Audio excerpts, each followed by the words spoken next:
Hola la population, hola los chiquitos, bienvenue au nouveau. J'espère que tu vas bien, si ça ne va pas, ça va aller. N'hésite pas à t'abonner sur ma chaîne, activer la petite cloche juste en bas pour recevoir les notifications et aussi n'hésite pas à cliquer sur la suggestion qui est là ou là pour voir la précédente vidéo que j'avais faite. Anyway, tu as bien sûr regardé les actualités l'an passé et cette année, tu as bien sûr entendu parler de la RDC et tout ce qui se passe là-bas. Et j'avais fait un sondage sur mon Instagram il y a quelques temps, enfin, il y a plusieurs semaines, et vous avez voté pour que je puisse faire une vidéo sur la RDC. Comme on dit, chose due, chose faite.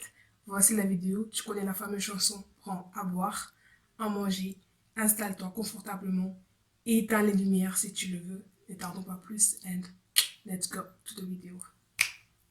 Oh, attends.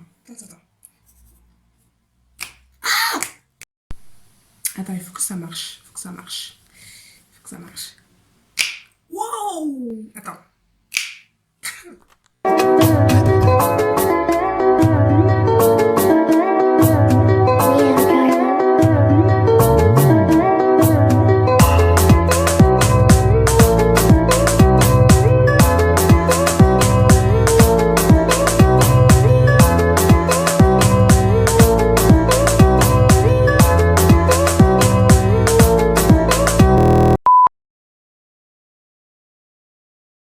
La RDC, un pays d'Afrique centrale,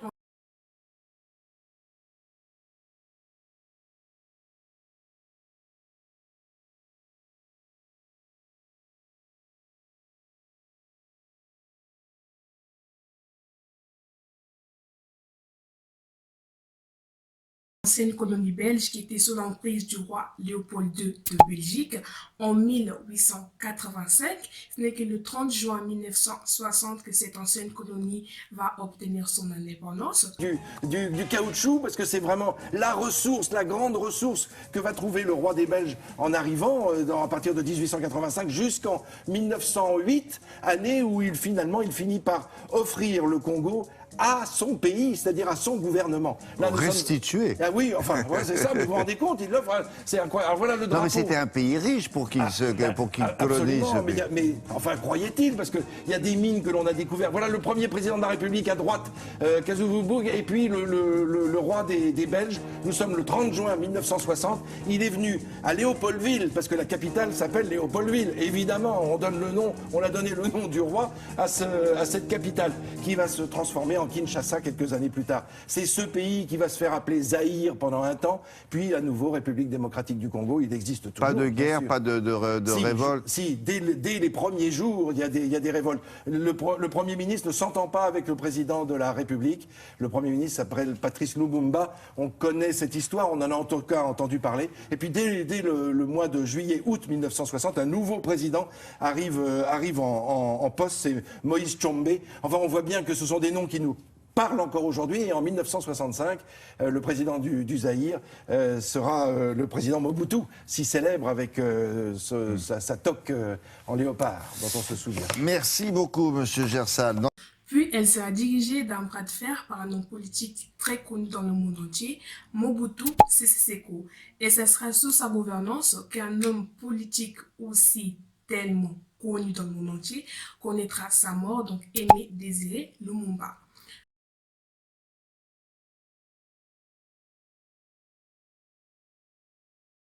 D'autres personnes disent que c'est Mobutu qui est à l'origine de sa mort, comme quoi c'est lui qui l'aurait tué, parce que tout simplement c'était un homme qui était très proche de Lumumba et éventuellement il pouvait connaître tout ce secret. D'autres personnes disent que c'est tout simplement les Américains qui sont à l'origine de la mort de Lumumba parce que ils se sont mis en collaboration avec Mobutu pour que Mobutu il puisse le tuer et ainsi de suite, il devient président de la République. Mais la première thèse, c'est la thèse, comment on peut dire, préférable par les gens, la plus possible, parce que Mobutu était très proche, donc il voulait le pouvoir. Enfin bref. Mais par la suite, il y aura bien sûr d'autres hommes politiques qui deviendront aussi des présidents et seront aussi connus dans le monde entier. Ils seront qualifiés comme étant des dictateurs parce qu'ils resteront très longtemps au pouvoir. Mais actuellement, il y a un nouveau président qui est Félix Tshisekedi. Mais il faut savoir que déjà depuis longtemps, la RDC, donc le deuxième pays plus grand d'Afrique, est un pays qui attire beaucoup de convoitises, non seulement des pays frontaliers, donc des pays ses voisins, mais aussi du monde entier. C'est dû aux richesses du sous-sol, notamment dans l'est et le sud du pays, qui contient beaucoup de minerais. Donc, on va trouver le coltan qui sert à fabriquer le téléphone portable que je suis en train d'utiliser actuellement pour faire cette vidéo, et d'autres matériaux technologiques, mais il y a aussi le cuivre, l'uranium et le diamant et d'autres richesses qui sont aussi très recherchées par les autres pays. Mais lorsque on parle d'un pays qui a beaucoup de richesses, géopolitiquement, il y a aussi des inconvénients. Les inconvénients, ça va être de gérer le pays. Mais qui dit un pays qui possède beaucoup de richesses, dit aussi des inconvénients. Les inconvénients, ça serait de protéger les richesses du pays de ses voisins, et aussi elle sera divisée par des guerres civiles ethniques, donc un chaos difficile à gérer. Donc le pays va se retrouver finalement livré à lui-même.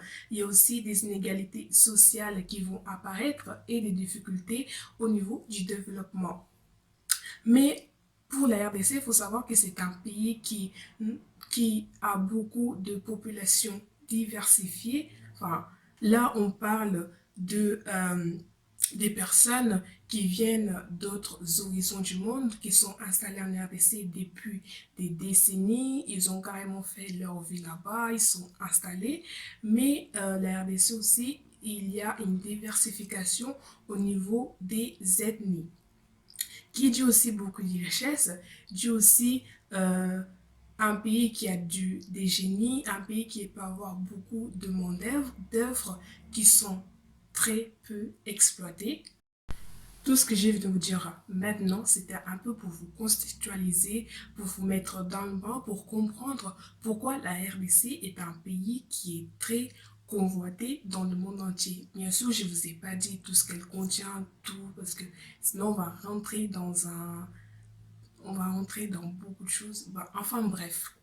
Maintenant, revenons au vrai sujet de la vidéo, qui est de comprendre le conflit en RDC. Déjà, il faut savoir qu'actuellement, il y a beaucoup de personnes qui disent que le conflit en RDC devait être qualifié comme étant un génocide ou le conflit le plus violent que la Seconde Guerre mondiale.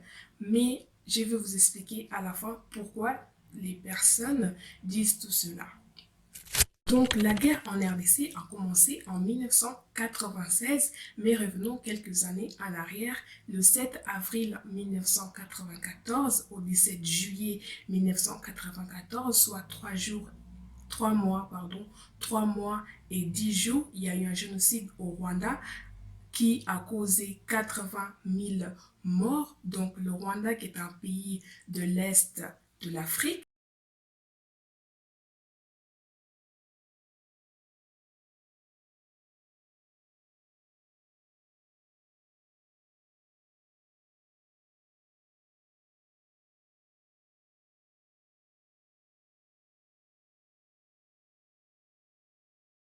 où deux ethnies, donc les Hutus et les Tutsis, s'affrontent. Donc les Hutus, qui représentent une communauté majoritaire au pouvoir, massacrent les Tutsis, qui ne représentent que 10% de la population, donc une minorité. Mais dans les Hutus génocidaires, bien sûr, il y a d'autres Hutus qui n'adhèrent pas à l'idéologie qu'il faut absolument massacrer les minorités, qui sont les Tutsis. Et pour montrer éventuellement leur opposition, ces Tutsis, ils vont choisir, c'est Hutus. Mais pour montrer leur opposition, ces Hutus qui n'adhèrent pas à l'idéologie de tuer les Tutsis, ils vont tout simplement protéger les Tutsis de leur bourreaux, c'est-à-dire en les cachant. Donc, les Hutus qui adhèrent à l'idéologie de tuer les Tutsis, ils vont les massacrer, les Hutus qui n'adhèrent pas à cette idéologie-là. Est-ce que vous me suivez jusqu'à là? Il faut savoir que quelques semaines plus tard, les Tutsis ils vont réussir à prendre le pouvoir sur les Hutus, donc ils vont les chasser du pays et la majorité de ces génocidaires, donc 2 millions, vont retrouver refuge en RDC, mais les Tutsis, quant à eux, ils vont rester dans le pays, ils vont se dire, qu'est-ce qui ne dit pas qu'ils sont partis, ils vont revenir pour éventuellement un nouveau génocide, pour que le génocide recommence. Donc, à partir de là, ils vont décider d'aller en RDC, de poursuivre leur ancien bourreau, donc, et les rôles vont s'inverser. C'est-à-dire que les anciennes victimes, c'est eux qui vont poursuivre leur ancien bourreau en RDC, car ces rebelles Tutsis, ils vont commettre beaucoup de meurtres. Mais quant aux Congolais, pour protéger leur pays et la population contre cette invasion étrangère, d'accord, parce qu'ils considèrent comme quoi, ils considèrent que c'était une invasion étrangère, ils vont décider de construire des missiles d'autodéfense qui sera financé par le même gouvernement rwandais sous prétexte qu'il leur faut des hommes en RDC pour les protéger contre un éventuel génocide qui pourrait recommencer. Donc, il y aura des groupes armés qui vont être dirigés par des chefs des guerres qui ont du pouvoir sur un village et sur la population, mais qui dit la présence d'un groupe armé dans un village, il y a aussi le risque d'exposer la population aux autres groupes armés qui peuvent tout simplement venir dans le village, attaquer et massacrer la population. Et maintenant, c'est ce qu'on va voir, c'est ce qui se passe actuellement. Et on peut le voir car cela fait maintenant 20 ans que la RDC vit sous les affrontements entre les différents rebelles et les miliciens qui sèment la terreur dans la ville de Béni, comme on a pu le voir actuellement. Donc c'est un affrontement qui a commencé depuis longtemps et vous avez bien pu le voir l'année passée et ça continue jusqu'à aujourd'hui. On en sait dans les villages comme du Turi et du Nord Kivu. En 2019, on nombre plus de 18 millions de morts, donc des femmes, des bébés qui subissent des violences, qui subissent aussi des abus, donc ils sont violés. On a l'exemple d'un gynécologue qui a reçu le prix Nobel l'année passée de la paix et qui est devenu le porte-parole des millions de civils menacés par le conflit armé dans son pays, donc la RDC. Ce gynécologue a fondé un hôpital en Panzi pour aider les femmes et les enfants qui subissent ces genres de violences, a aussi été victime d'un attentat qui avait pour objectif de l'empêcher de continuer son travail correctement.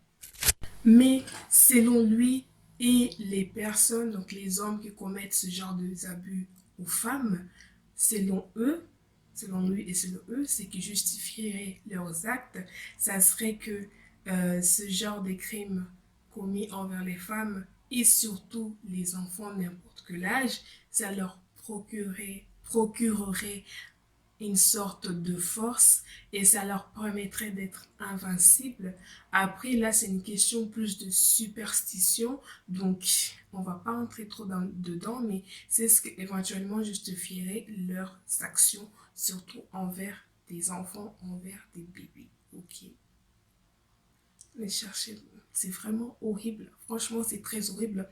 Et pour les gens qui veulent attendre genre des témoignages concernant les bébés qui ont subi ce genre de violence, je vous conseillerais d'aller chercher le nom du gynécologue. C'est Denis, enfin je vous mettrai en barre d'infos si vous voulez aller écouter son témoignage par rapport à un bébé qu'il avait opéré suite à ce genre d'abus. Vous pouvez les regarder, mais âme sensible de s'abstenir parce que c'est vraiment, vraiment, vraiment très violent. Je ne sais pas comment les gens peuvent arriver à ce point. Anyway, peu importe. Mais si vous voulez vraiment regarder tout ce qui se passe, il y a beaucoup d'images, des vidéos sur Internet. Vous pouvez les trouver très facilement. Ou si vous voulez, je pourrais aussi mettre certaines vidéos, mais que en barre d'infos. Donc vous allez cliquer, j'ai pas envie de le mettre sur cette vidéo parce que vraiment c'est hyper, mais moi j'ai pas pu continuer à regarder les vidéos, c'est vraiment, c'est une âme très sensible, je vous conseille de pas regarder du tout, ok, continuez la vidéo. Mais ces violences ne se terminent pas là, pas maintenant en tout cas, parce qu'il y a quand même des gens qui sont kidnappés. Il faut savoir qu'en 2018, selon l'ONU, les enfants continuent d'être utilisés dans les conflits. Dans la région du centre, il y aurait 5 000 à 10 000 enfants associés à des milices. Et dans d'autres régions, il y aurait 3 000 enfants. Et ces enfants sont devenus des soldats. Donc on trouve des enfants qui sont devenus des soldats comme dans la plupart des conflits. D'autres enfants, ils servent justement à faire la cuisine. Ils sont juste là pour cuisiner pour le groupe armé auquel ils appartiennent. Il y a des enfants espions, d'accord? Donc vous êtes dans un village. Je vous mets un peu dans la situation. Vous êtes dans un village. Vous voyez des enfants jouer, d'accord? Les enfants, ils jouent tranquillement. Et dans les enfants, il y a bien sûr un enfant que vous voyez jouer tranquillement. Mais il faut savoir qu'il y a d'autres enfants, ils viennent jouer. Ils sont là juste pour voir un peu qu'est-ce qui se passe dans la ville ou dans son village. Et après, aller apporter des informations au groupe auquel ils appartiennent. Et après ce groupe, ils peuvent venir attaquer le village ou la ville qui a été surveillée par l'enfant. Mais quand on marche dans la rue, est-ce que vraiment on a le temps de dire ouais, cet enfant est un espion? Non, c'est un enfant comme un autre enfant, on va pas. Voilà. Mais bon, bref. Revenons à notre sujet. Et bien sûr, il y a d'autres enfants aussi qui sont là juste pour porter les armes ou les affaires du groupe armé auquel ils appartiennent. Mais par contre, il y a d'autres enfants, ils deviennent des esclaves pour subir des abus.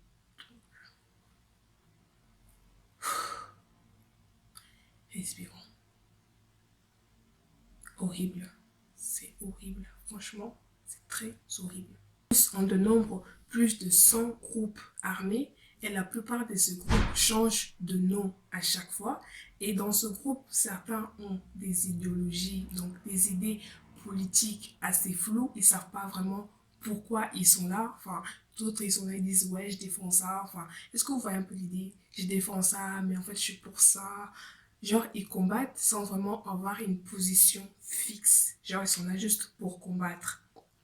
Et il y a certains sont tout simplement des pilleurs, ils sont là pour piller des villages et c'est pour ça qu'il y a des milices d'autodéfense qui se sont installées dans certains villages pour protéger ces villages ou ces villes des pilleurs. Il y a aussi des simples rebelles, donc des gens qui sont juste des simples rebelles, ils sont là pour se rebeller, bref. Mais il faut savoir aussi que la RDC est un pays qui est très dense, donc un pays qui est très grand. Et justement, c'est dans ce pays aussi qu'on y trouve beaucoup de richesses et aussi la deuxième plus grande forêt au monde après l'Amazonie, qui est aussi partagée avec d'autres pays frontaliers qui sont frontaliers de la RDC. Et qui dit un territoire très dense, dit aussi une difficulté, donc une certaine impuissance par rapport au territoire auquel les forces unies ne peuvent pas vraiment contrôler, faire leur travail correctement. Mais il faut savoir qu'il y a certains membres de l'ONU qui se lient avec certains groupes armés, donc on va dire clairement de la corruption, d'accord? Ouais, c'est pas quelque chose de nouveau dans tout ce qui se passe ici sur la Terre, sur ce monde terrestre, on y trouve la corruption. Donc c'est pas pour rien qu'on dit qu'on doit se méfier, ok? Bref. Donc il y a certains membres de l'ONU qui se lient avec des groupes armés, donc c'est qu'on peut appeler de la corruption. Mais il y a aussi une autre cause, comme je l'ai cité plus haut, même au tout début de la vidéo, les richesses, parce qu'il faut savoir que les motivations économiques sont très vitales pour de nombreuses industries. Le rapport de l'ONU montre que les pays frontaliers, donc l'Ouganda et le Rwanda, profiteraient de ces ressources. Donc il n'est pas seulement question d'une guerre ethnique ou civile, certains mines sont contrôlées par des milices et l'argent récolté sont utilisés pour alimenter la guerre, comme dans tous les conflits. Il y a un problème de traçabilité. Et il y a un problème de traçabilité lorsqu'on extrait les minerais, les mineurs les vendent à des revendeurs, puis les revendeurs les vendent à des comptoirs qui vont les vendre à des trades, donc je ne sais pas si ça s'appelle comme ça, donc des trades, donc c'est des sociétés occidentaux, puis qui les vendent aux fabricants, mais la plupart du temps on ne connaît pas le nom de l'origine des minerais. Donc, lorsqu'on demande aux entreprises de savoir la provenance ou de ne plus acheter les minerais congolais, bah, c'est quasiment impossible parce qu'ils ne savent pas vraiment, ils savent pas d'où ça vient vu qu'il n'y a pas le nom qui est figuré dans l'étiquette, enfin dans l'étiquette quand ils vont acheter les minerais. De plus, lorsqu'on dit on dit qu'il faut arrêter d'acheter les minerais congolais, enfin on va dire ça, les groupes armés vont piller davantage les mines et les autres richesses du pays parce qu'il faut savoir que la RDC est un pays qui contient beaucoup de richesses, pas seulement dans son sous-sol, mais on y trouve un peu partout de la richesse en RDC, d'accord? Donc, ils vont profiter d'autres richesses qui sont dans le pays et qui dit, ça sera une catastrophe. Le conflit qui se passe dans ce pays peut être considéré comme une guerre, donc comme un conflit le plus violent que la Seconde Guerre mondiale, déjà au fait de nombre de morts, donc plus de 18 millions de morts, donc on compte plus de 18 millions de morts contre 6 millions de morts dans la Seconde Guerre mondiale. Maintenant, je vais vous répondre à la question pourquoi certaines personnes disent que le conflit en RDC devait être considéré comme un génocide ou comme le conflit le plus meurtrier que la Seconde Guerre mondiale. Déjà, on voit clairement que le conflit qui se passe dans ce pays peut être considéré comme un conflit ou la guerre la plus violente que la Seconde Guerre mondiale. Déjà, au nombre de morts, donc on compte plus de 18 millions de morts contre 6 millions de morts dans la Seconde Guerre mondiale. Et la violence n'est pas une personne comme dans tous les conflits. Donc, il y a les enfants et les femmes qui sont touchées, donc les personnes les plus vulnérables. Et ce n'est pas seulement une guerre civile, mais aussi économique à cause des richesses qui attirent la plupart des pays. Que cette guerre de 20 ans passe sous silence parce qu'il est très rare ou quasi impossible que les médias ils en parlent. Et il faut savoir que si en 1998 à 2017, les ONG américaines, donc l'International Rescue Community, ont communiqué un bilan des combats au Kivu, soit 5,4 millions de personnes tuées. D'autres, bien sûr, sont pas tués, ils n'ont pas été tués par des balles, ils sont morts à cause des conditions de la guerre, parce que qui dit une guerre dit bien sûr des conditions très très précaires. Et bien sûr, il y a eu d'autres guerres qui ont amené que ça fait maintenant 20 ans que la RDC vit sous les affrontements entre les différents rebelles et miliciens. De plus, il faut savoir que les historiens rechignent à considérer ce massacre comme étant un génocide, car selon la définition, le génocide est une destruction partielle, totale ou partielle d'une nation, d'une ethnie. Ça peut être racial ou religieux. Par exemple, on a l'exemple des Juifs qui ont été tués par Hitler parce que tout simplement, ils étaient considérés comme une race inférieure, selon lui, et aussi que c'était des mauvaises herbes qu'il fallait absolument éliminer pour que la race supérieure, comme il dit la race supérieure, pour laisser la place à la race supérieure. Et selon eux, le massacre qui se passe en RDC devait être plus considéré comme un crime de guerre ou un crime contre l'humanité. Voilà pourquoi la RDC n'est pas considérée comme Voilà pourquoi le conflit en RDC n'est pas considéré comme état génocide ou... Voilà. J'espère que cette vidéo vous a plu. N'hésite pas à me suivre, à t'abonner sur ma chaîne, à bien sûr laisser un commentaire ou à m'envoyer un message sur mes réseaux. Et bien sûr, comme on dit, nos vemos para el próximo video.